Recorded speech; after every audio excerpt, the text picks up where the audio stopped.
ทางหน้าทางเบื้องแผนกอุตสาหกรรมและการค้าขอแจ้งให้บรรดาทานทราบเกี่ยวกับมาตรการในการคุ้มครองราคาสินค้าในช่วงเทศกาลบุญปีใหม่ลาวพศ2569ซึ่งจะมาถึงนี้ในวันที่7 เมษายน 2026 นี้เจ้าหน้าที่การค้าภายในอุตสาหกรรมและการค้าแขวงสารวัตรได้สมทบกับองค์การอุตสาหกรรมและการค้าเมืองบริษัทสัมปทานตลาดเมืองสารวัตรได้ลงเคลื่อนไหวติดตามกวดการราคาสินค้าอยู่ตลาดเมืองสารวัตรพร้อมทางพันขยายแจ้งการของแผนกอุตสาหกรรมและการค้าแขวงเพื่อบ่ให้แม่ค้าสาวค้าขายสวยโอกาสขึ้นราคาสินค้าตามลำฟังใจของตนเองในระยะการเฉลิมฉลองบุญปีใหม่ลาวพศ2569เพื่อความยุติธรรมบ่เอาเปรียบบ่รัดซึ่งกันและกันระหว่างผู้ซื้อและผู้ขายซึ่งนำโดยทานพรไสเทพวงศารองหัวหน้าแผนกอุตสาหกรรมและการค้าแขวงผู้สินำเวียกงานการค้าภายในและเวียกงานการค้าต่างประเทศท่านอนุทัยวงสุทธิห้องผู้อำนวยการบริษัทสัมปทานตลาดเมืองสารวัตรพร้อมด้วยเจ้าหน้าที่การค้าแขวงเมืองและพนักงานภายในบริษัทเข้าร่วมแผนกอุตสาหกรรมและการค้าพวกข้าพเจ้าในนามคณะ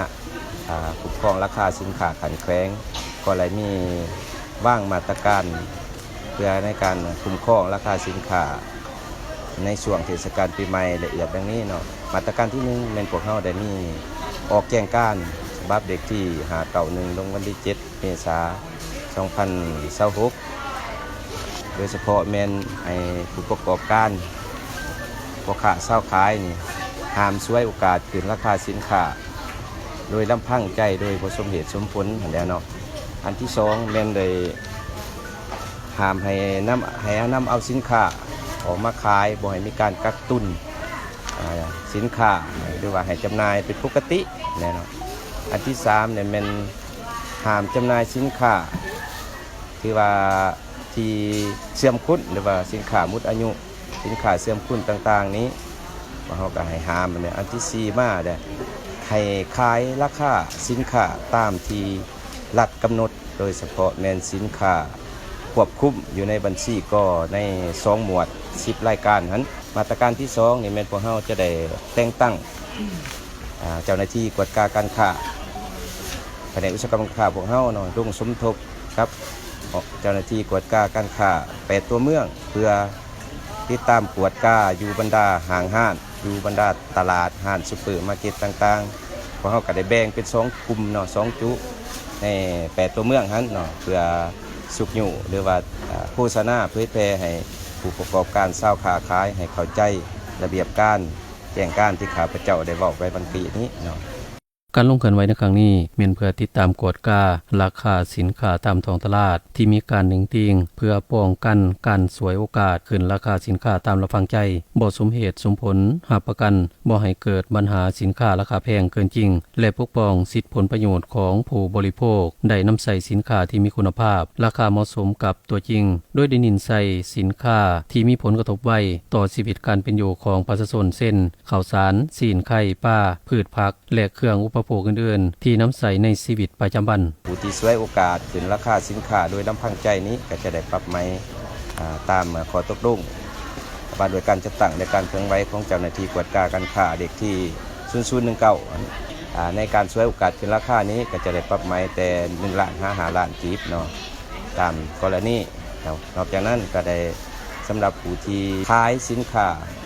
หรือว่าหมดอายุต่างๆนี้มันก็จะได้ปรับใหม่แต่500,000 1 ล้านแล้วก็อายัดสินค้าดังกล่าวนั้นเนาะฉะนั้นครับเจ้าเยียกห้องและยังบรรดาทานผู้ประกอบการเช่าค้าขายทั้งหมดเนี่ยจงพร้อมกัน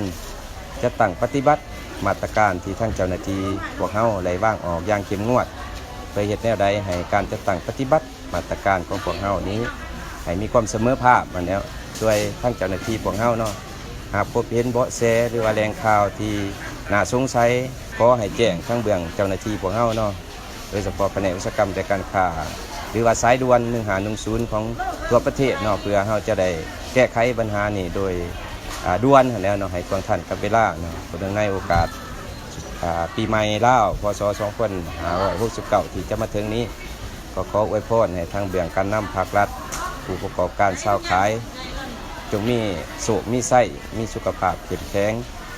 ผ่านการลงติดตามกวดกาตัวจริงเห็นได้ว่าราคาสินค้าส่วนใหญ่ยังอยู่ในเกณฑ์ปกติและบ่พบเห็นการขึ้นราคาเกินจริงหรือการกักตุนสินค้าเพื่อสวยโอกาสแต่ถึงอย่างไรก็ตามเจ้าหน้าที่แผนกอุตสาหกรรมและการค้าแขวงก็ได้แนะนำให้ผู้ประกอบการสาวค้าขายต้องรักษาระเบียบการค้าและต้องติดป้ายราคาให้ชัดเจนโดยเฉพาะในระยะการเฉลิมฉลองปีใหม่ลาวสำหรับข้าวสารเหนียวกิโลละ15,000 กีบข้าวสารเจ้ากิโลละ 20,000 กีบสินงัวและควายกิโลละ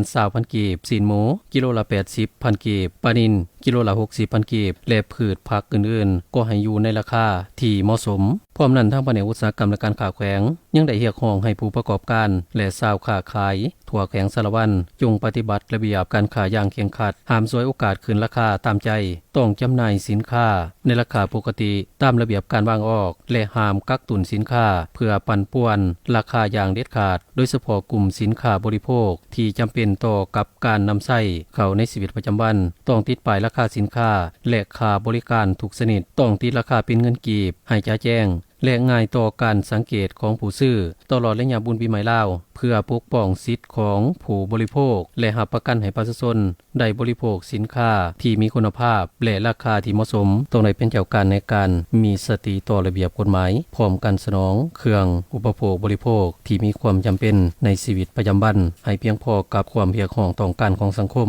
ถ้าผู้เพียงผู้ประกอบการเอารัดเอาเปรียบด้านราคาบ่สมเหตุสมผลสินค้าเสื่อมคุณสิ่งสั่งบ่ได้มาตรฐานหรือกักตุนสินค้าเพื่อสวยโอกาสขึ้นราคาให้แจ้งเจ้าหน้าที่แผนกอุตสาหกรรมและการค้าแขวงเมืองหรือคณะคุ้มครองของบริษัทสัมปทานตลาดเมืองสารวัตรได้ตลอด24 ชั่วโมงหรือแจ้งเบอร์โทร1510